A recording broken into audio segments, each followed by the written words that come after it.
서울 대형 종합병원 12층 VIP 병동. 새하얀 복도를 따라 걸어오는 한 여인의 모습이 보였습니다.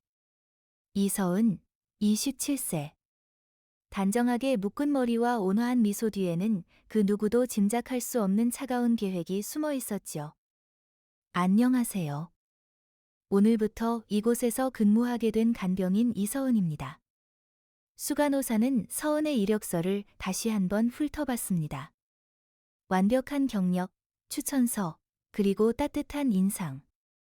의심할 여지가 없었죠. 서은의 눈은 한 곳에 머물렀습니다. 강민호 과장실이라고 쓰인 문패였죠. 그 순간 문이 열리며 한 남자가 나왔습니다.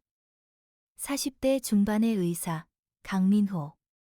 그의 하얀 가운 뒤로는 화려한 수술 경력과 명성이 따라다녔죠.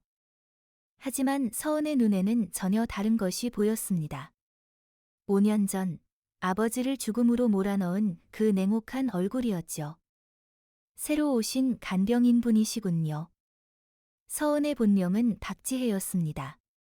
5년 전 아버지 박철민은 갑작스러운 복통으로 응급실에 실려왔고 담당인은 강민호였죠. 단순한 충수염 수술이었지만 강민호는 전날 밤 동창회에서 술을 마셨고 미세한 떨림으로 인해 혈관을 잘못 건드렸습니다. 대량 출혈이 시작됐고 박철민은 수술대에서 눈을 감았죠. 의료 기록은 조작됐고 사건은 묻혔습니다. 하지만 지혜는 포기하지 않았습니다. 5년간 간병인 자격증을 따고 성형수술로 얼굴을 바꾸고 완벽한 경력을 쌓아가며 이 순간을 준비했죠. 그날 밤 서은은 작은 원룸에서 오래된 신문 스크랩을 꺼냈습니다. 강민호의 사진에 빨간 펜으로 커다란 X자를 그으며 중얼거렸습니다. 복수의 시계가 째깍째깍 돌아가기 시작했습니다. 병원에서의 첫 주가 지나갔습니다. 서은은 빠르게 동료들과 환자들의 신뢰를 얻었고 특히 강민호의 담당 환자들에게 각별한 관심을 보였습니다. 78세의 김순자 할머니는 강민호에게 심장 수술을 받은 지 일주일이 된 환자였습니다. 서은은 할머니의 상태, 복용 중인 약물, 그리고 가족들의 면회 시간까지 모든 것을 체크했죠. 그날 밤 서은은 병원 약품 보관실의 구조를 파악했습니다. CCTV 사각지대와 야간 순찰 시간까지. 모든 것이 계획대로 진행되고 있었죠. 새벽 2시, 서은은 조용히 김순자 할머니의 병실로 향했습니다. 할머니는 깊이 잠들어 있었고 생체 모니터만이 규칙적인 신호음을 내고 있었죠. 그녀는 할머니의 수행 라인을 확인했습니다. 그리고 작은 주사기를 꺼냈죠. 안에는 혈압을 급격히 떨어뜨리는 약물이 들어 있었습니다. 치사량은 아니었지만 강민호를 당황하게 만들기에는 충분했죠. 주사기의 바늘이 수행 라인에 닿으려는 순간이었습니다. 뭐 하는 거야? 서은은 얼어붙었습니다. 뒤에서 들려온 목소리는 강민호였죠. 그는 밤늦게 환자 상태를 확인하러 온 것이었습니다. 서은은 당황했지만 재빨리 대답했습니다. 진통제라고 둘러댔지만 강민호의 의심스러운 눈빛을 피할 수는 없었죠. 진통제는 이미 수액에 포함되어 있어. 바로 그때 할머니가 갑자기 깨어났고 서은은 재빨리 주사기를 포켓에 넣었습니다. 하지만 강민호의 의심스러운 시선은 계속 그녀를 따라다녔죠. 첫 번째 시도는 실패했지만 더 큰 문제가 생겼습니다. 강민호가 자신을 의심하기 시작한 것이었죠. 다음 날 강민호는 서은의 이력을 다시 한번 꼼꼼히 확인했습니다. 모든 것이 완벽해 보였지만 어딘가 이상한 느낌이 들었죠. 그는 서은이 근무했다는 이전 병원에 직접 전화를 걸어봤지만 상대방이 마치 준비된 답변을 하는 것 같았습니다. 강민호는 점심시간을 이용해 서은을 관찰하기 시작했습니다. 그녀는 여전히 완벽한 간병인이었지만 가끔 보이는 차가운 눈빛이 그를 불안하게 만들었죠. 오후에 강민호는 동료 의사인 박준혁과 커피를 마시며 이야기를 나눴습니다. 민호야, 저 사람. 어디서 본 것 같은데? 그때 복도에서 서은이 지나가는 모습이 보였습니다. 박준혁이 그녀를 보더니 갑자기 표정이 굳었지요. 두 의사는 서은에 대해 더 자세히 이야기를 나눴습니다. 그러던 중 박준혁이 무언가를 떠올린 듯 말했지요. 혹시 5년 전 충수염 수술 환자 기억나? 박철민이라는. 강민호의 얼굴이 창백해졌습니다. 그 이름을 듣는 순간 모든 퍼즐이 맞춰지기 시작했지요. 그는 급히 자리에서 일어나 인사팀으로 향했습니다. 서은의 진짜 신원을 확인해야 했지요. 한편 서은은 강민호와 박준혁의 대화를 멀리서 지켜보고 있었습니다. 두 사람의 표정 변화로 봐서 뭔가 눈치채기 시작한 것 같았지요. 시간이 얼마 남지 않았습니다. 그녀는 계획을 앞당겨야 한다고 판단했습니다. 밤 10시, 강민호는 인사팀에서 받은 자료를 들고 자신의 사무실에 앉아 있었습니다. 서은의 주민등록번호로 조회한 결과 충격적인 사실이 드러났지요.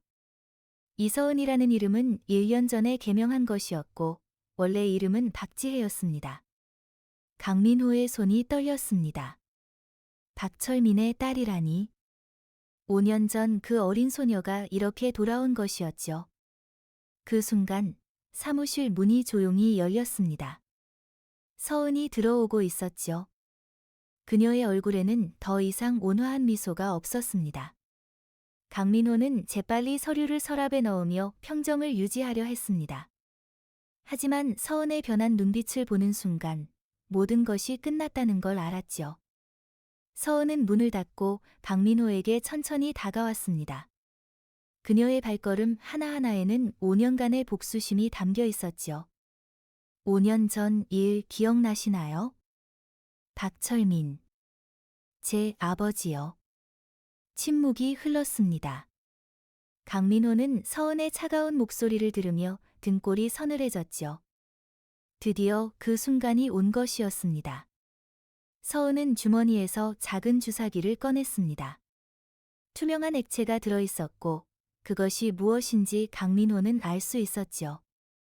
근육이완제였습니다. 맞으면 움직일 수는 없지만 의식은 남아있게 되죠. 강민호의 얼굴이 창백해졌습니다. 그는 5년 전 그날의 일을 떠올렸지요. 술을 마신 채로 들어간 수술실, 떨리는 손으로 잡은 메스, 그리고 돌이킬 수 없는 실수. 서은이 주사기를 들어 올리는 순간 사무실 문이 벌컥 열렸습니다. 준혁아, 경찰을 불러. 문을 연 사람은 박준혁이었습니다. 그는 강민호가 늦게까지 남아있는 것을 보고 커피를 가져온 것이었죠. 박준혁은 사무실 안의 긴장된 분위기를 즉시 감지했습니다. 서은의 손에 들린 주사기, 강민호의 창백한 얼굴, 그리고 공기 중에 흐르는 살기. 서은은 순간 당황했지만 재빨리 주사기를 등 뒤로 숨겼습니다. 하지만 이미 늦었죠. 박준혁은 모든 것을 목격했습니다. 서은은 더 이상 연기할 수 없다고 판단했습니다. 그녀는 갑자기 박준혁을 향해 달려들었죠. 5년간의 준비 기간 동안 그녀는 호신술도 배워왔습니다. 사무실 안에서 몸싸움이 벌어졌습니다. 서은은 예상보다 빠르고 강했지만 박준혁도 만만치 않았죠. 강민호는 이 틈을 타 비상벨을 눌렀습니다. 곧 경비원들과 간호사들이 달려왔습니다.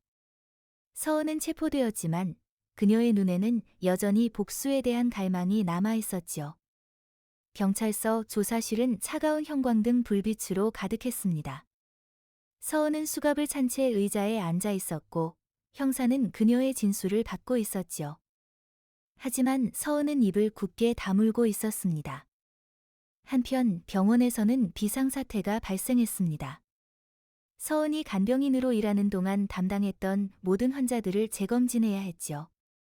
강민호는 원장실에 불려가 사건에 대해 보고해야 했습니다. 원장의 얼굴은 심각했지요. 병원의 명성에 큰 타격이 될 수 있는 사건이었습니다. 강민호는 그동안 숨겨왔던 진실을 털어놓을 수밖에 없었습니다. 그날 밤 술을 마셨던 것, 수술 중 실수한 것, 그리고 그것을 은폐 했던 것까지. 서원의 원룸에서는 경찰들이 수색을 진행했습니다. 그들이 발견한 것은 충격적이었죠. 벽 한 면이 강민호에 대한 자료로 가득했습니다. 그의 일정표, 사진들, 병원 내부 구조도, 그리고 5년간 수집한 의료사고 관련 증거들까지. 서은의 집은 마치 수사본부 같았습니다. 책상 서랍에서는 더 충격적인 것들이 나왔습니다. 각종 의료용 약물들과 주사기, 그리고 여러 가지 독성 물질에 대한 연구 자료들. 형사는 감탄하듯 중얼거렸습니다. 5년간의 계획이 얼마나 정교했는지 알 수 있었죠. 다음 날 아침, 서은의 변호사가 도착했습니다. 하지만 증거가 너무 명확해서 변호할 여지가 많지 않았죠. 서은은 결국 입을 열기 시작했습니다. 그녀는 5년 전부터 시작된 이야기를 차근차근 들려주었죠. 아버지의 갑작스러운 죽음, 진실을 알아가는 과정, 그리고 복수를 다짐하게 된 계기까지. 병원에서는 내부 감사가 진행되고 있었습니다. 5년 전 사건뿐만 아니라 그와 비슷한 다른 사건들도 재조사되기 시작했죠. 강민호는 자신의 사무실에서 사표를 작성하고 있었습니다. 더 이상 이곳에서 일할 수는 없었죠. 그의 의료 경력은 사실상 끝난 것이었습니다. 내가 저지른 일의 대가야? 이제라도 책임을 져야지. 오후에 강민호는 기자회견을 열었습니다. 그는 5년 전 의료사고의 진실을 공개적으로 인정했죠. 박철민 씨와 그 가족, 그리고 모든 피해자들에게 진심으로 사과드립니다. 뉴스는 전국을 뒤흔들었습니다. 서은은 구치소에서 뉴스를 시청하며 묘한 감정을 느꼈죠. 구치소 면회실의 차가운 형광등 아래 강민호와 서은이 투명한 아크릴 벽을 사이에 두고 마주 앉았습니다. 서은은 강민호를 똑바로 바라봤습니다. 5년간 꿈꿔왔던 이 순간이었지만 예상과는 전혀 달랐죠. 강민호의 얼굴에는 그녀가 기대했던 공포나 분노가 아닌 깊은 후회가 서려 있었습니다. 왜 왔어요? 내 아버지께 사과하고 싶어서. 강민호는 주머니에서 낡은 사진을 꺼냈습니다. 그것은 5년 전 병원에서 몰래 찍어둔 서은의 모습이었죠. 아버지의 시신 앞에서 오열하던 그 어린 소녀의 모습. 그는 매일 밤 이 사진을 보며 고통스러워했다고 말했습니다. 그리고 그날 밤의 일을 털어놓기 시작했죠. 동창회에서 마신 술, 수술실에 들어가기 전에 망설임, 그리고 돌이킬 수 없는 순간까지. 메스를 잡은 순간 손이 떨렸다고 했습니다. 술 때문에. 하지만 이미 환자가 위험한 상태였고 다른 의사를 부를 시간이 없었다고 했죠. 하지만 강민호는 곧 고개를 숙였습니다. 모든 게 변명이었다고 인정했죠. 자신이 책임져야 할 일을 회피한 것이라고. 서은은 그동안 자신이 그려왔던 악마 같은 모습과는 다른 한 인간의 모습을 보았습니다. 하지만 여전히 분노는 가라앉지 않았죠. 서은에게 새로운 면회객이 찾아왔습니다. 그것은 5년 전 같은 병원에서 가족을 잃은 또 다른 유족 김영수였죠. 3년 전 강민호의 수술을 받다 세상을 떠난 아내의 남편이었습니다. 서울중앙지법 대법정. 언론들의 카메라 플래시가 쏟아지는 가운데 서은의 재판이 시작됐습니다. 방청석은 피해자 가족들과 의료진들로 가득 찼죠. 검찰은 서은을 살인미수죄로 기소했지만 변호인 측은 정당방위와 사회적 의의를 주장했습니다. 의료사고 은폐에 대한 사회적 고발이었다는 논리였죠. 재판장의 증인으로 나선 강민호의 모습은 초췌했습니다. 그는 5년 전 사건의 모든 진실을 법정에서 고백했죠. 저는 음주 후 수술을 진행했고 그로 인해 박철민 씨가 사망했습니다. 그리고 이를 은폐했습니다. 법정은 술렁이었습니다. 유명 의사의 충격적인 고백에 방청객들은 웅성거렸죠. 판사는 정숙을 요구했지만 파장은 쉽게 가라앉지 않았습니다. 이어서 다른 피해자 가족들도 증언대에 올랐습니다. 김영수를 비롯해 총 7명의 유족들이 비슷한 피해를 입었다고 증언했지요. 강민호와 관련된 의료사고가 체계적으로 은폐되어 왔다는 것이었습니다. 의료진들의 침묵의 카르텔도 드러났습니다. 동료 의사들이 서로의 실수를 감싸주며 진실을 왜곡해온 관행이 폭로됐지요. 서은은 증인석에서 차분하게 자신의 이야기를 들려줬습니다. 5년간의 고통, 진실을 찾기 위한 노력, 그리고 복수를 다짐하게 된 과정까지. 저는 단순히 개인적인 복수를 하려던 것이 아닙니다. 이런 일이 다시 반복되지 않기를 바랐습니다. 변호인은 서은의 행동이 사회 정의를 위한 것이었다고 강조했습니다. 그녀가 아니었다면 이런 진실들은 영원히 묻혔을 것이라고 주장했지요. 재판은 연일 계속됐고 언론의 관심도 뜨거웠습니다. 의료계 전체가 흔들리는 사건이었죠. 재판이 진행되는 동안 사회적 파장은 걷잡을 수 없이 커졌습니다. 의료사고 은폐에 대한 국정감사가 시작됐고 의료법 개정 논의도 본격화됐지요. 서은이 다녔던 병원은 결국 운영 정지 처분을 받았습니다. 수십 년간 쌓아온 명성이 하루아침에 무너진 것이었죠. 원장과 주요 의료진들은 모두 수사선상에 올랐습니다. 강민호는 의사 면허를 영구 박탈당했습니다. 그의 재산은 대부분 피해자들에 대한 배상금으로 사용됐지요. 하지만 그는 오히려 후련해했습니다. 그는 작은 사회복지시설에서 자원봉사를 시작했습니다. 의료진이 아닌 일반인으로서 할 수 있는 일들을 찾아가며 속죄하려 했지요. 한편 강민호는 다시 구치소를 찾았습니다. 이번에는 더 많은 이야기를 들려주기 위해서였지요. 그는 5년 전 사건 이후의 이야기를 시작했습니다. 매달 익명으로 서은의 가정에 치료비와 생활비를 보내왔다는 것이었죠. 서은의 어머니가 받지 않으려 했지만 계속 보냈다고 했습니다. 서은은 충격을 받았습니다. 어머니는 그런 이야기를 한 번도 하지 않았거든요. 강민호는 계속해서 그동안 자신이 해온 일들을 털어놓았습니다. 의료사고 예방을 위한 시스템 개선 제안, 익명의 기부금, 그리고 비슷한 상황의 다른 가족들에 대한 지원까지. 그렇다고 내 죄가 사라지는 건 아니야? 하지만 최소한 같은 일이 반복되지 않도록 노력했어. 서은의 마음은 혼란스러웠습니다.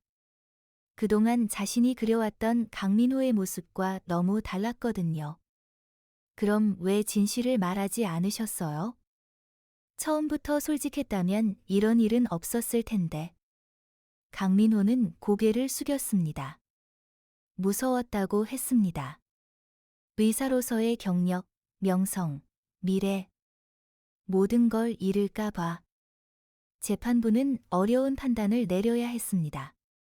서은의 행위는 분명 범죄였지만 그 동기와 결과를 고려할 때 단순히 처벌만 할 수는 없었지요. 전국의 의료진들 사이에서는 동요가 일고 있었습니다. 누구도 자신이 언제 같은 상황에 처할지 모른다는 불안감이 퍼지고 있었지요. 정부는 의료법 전면 개정을 약속했고 의료사고 신고센터에는 제보가 쏟아지고 있었습니다. 서은의 사건은 단순한 개인적 복수를 넘어 사회 전체의 변화를 이끌어내고 있었지요. 최종 변론에서 서은은 마지막 진술을 했습니다. 저는 제가 한 일이 옳았다고 생각하지 않습니다. 하지만 후회하지도 않습니다. 아버지와 같은 피해자가 더 이상 생기지 않는다면 그것으로 충분합니다. 판사는 일주일 후 선고를 내리겠다고 발표했습니다. 그 일주일은 모든 이들에게 긴 시간이었죠. 서은은 구치소에서 어머니의 면회를 받았습니다. 어머니는 5년 만에 처음으로 딸의 손을 잡고 울었죠. 지혜야, 이제 그만 아프자. 어머니는 그동안 강민호로부터 받은 돈들을 모두 모아두었다고 고백했습니다. 언젠가 딸에게 말하려 했지만 기회가 없었다고 했죠. 어머니의 말에 서은은 복잡한 감정을 느꼈습니다. 5년간 품어온 분노가 조금씩 다른 감정으로 바뀌어 가고 있었죠. 그 사람도 나름대로 괴로워했다는 어머니의 말이 계속 머릿속을 맴돌았습니다. 그 사람도 나름대로 괴로워했구나. 선고일. 법정은 다시 한번 인산인해를 이뤘습니다. 서은은 차분한 표정으로 피고석에 앉아 있었지요. 판사는 긴 선고문을 읽기 시작했습니다. 서은의 행위에 대한 법적 판단, 동기에 대한 인정, 그리고 사회적 의의에 대한 평가까지. 피고인의 행위는 분명 법을 위반한 것이었지만 그 동기와 결과, 그리고 사회에 미친 긍정적 영향을 고려하여 집행유예 2년을 선고했습니다. 결국 서은은 실질적으로는 자유의 몸이 된 것이었죠. 법정은 박수 소리로 가득 찼습니다. 재판이 끝난 후 서은은 법정 앞에서 기자들의 질문을 받았습니다. 앞으로는 이런 일이 다시 일어나지 않도록 의료사고 피해자들을 돕는 일을 하겠습니다. 법정을 나오면서 서은은 강민호와 마주쳤습니다.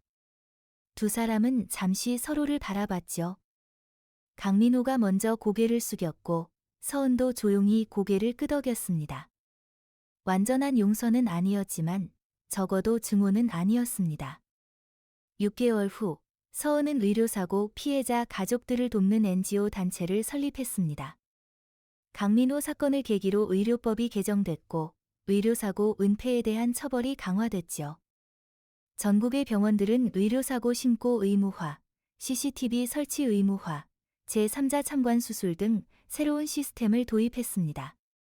의료진들의 음주 후 의료행위는 중범죄로 처벌받게 됐죠. 강민호는 여전히 사회복지시설에서 일하고 있었습니다. 그의 과거를 아는 사람들도 있었지만 진심 어린 봉사활동으로 조금씩 인정받고 있었지요. 어느 날 서은은 아버지의 묘소를 찾았습니다. 5년 만에 평온한 마음으로 아버지를 만날 수 있었죠. 아버지, 이제 정말 끝났어요. 그리고 새로운 시작이에요. 묘비 앞에 놓인 꽃들은 바람에 살랑거렸습니다. 서은의 얼굴에는 더 이상 분노가 아닌 평화로운 미소가 떠올랐죠. 복수는 끝났지만 진짜 중요한 것은 이제부터 시작이었습니다. 같은 아픔을 겪는 사람들이 더 이상 생기지 않도록 하는 것, 그것이 서은의 새로운 사명이었죠.